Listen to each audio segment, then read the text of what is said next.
Thank you, Mr. Speaker. Our biggest mistakes in life are often the ones resulting from us failure to admit and correct our first mistakes. Our long drawn-out royalty fiasco is a prime example. We cannot afford to do this with health care. This government has been focused on centralizing control when it should be focused on outcomes through accountability. Failure to reverse the new royalty framework before its implementation cost Albertans dearly. Failure to give decision-making authority to our hospitals is costing people their lives. To the Deputy Premier, how much more pain and suffering will Albertans endure before you correct the mistake of centralizing health care and return administration to the local level? Thank you, Mr. Speaker. And there has been a number of very positive outcomes from what we have been working on over the last several years in healthcare.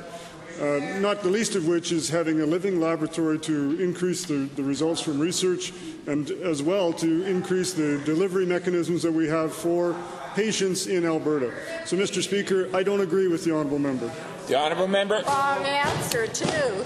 Again, to the Deputy Premier, will you see that there is one manager in charge of every hospital who has authority and the mandate to make decisions about a true team delivery of health care in their own facilities? The Honourable Deputy Premier. Well, Mr. Speaker, the current structure that we have across this province already has a system in place for that. I'm sure the Honourable Minister of Health would like to respond with some more of the positive things that are happening in our healthcare system. The Honourable Member. Premier again. Will you set some real performance measures for these hospital administrators that they will be held accountable through publicly posted performance reports? Answer the question. Publicly available performance reports. The Honourable Deputy. Well, Mr. Speaker, I'm quite certain that the Minister of Health would like to answer that question about the performance reports.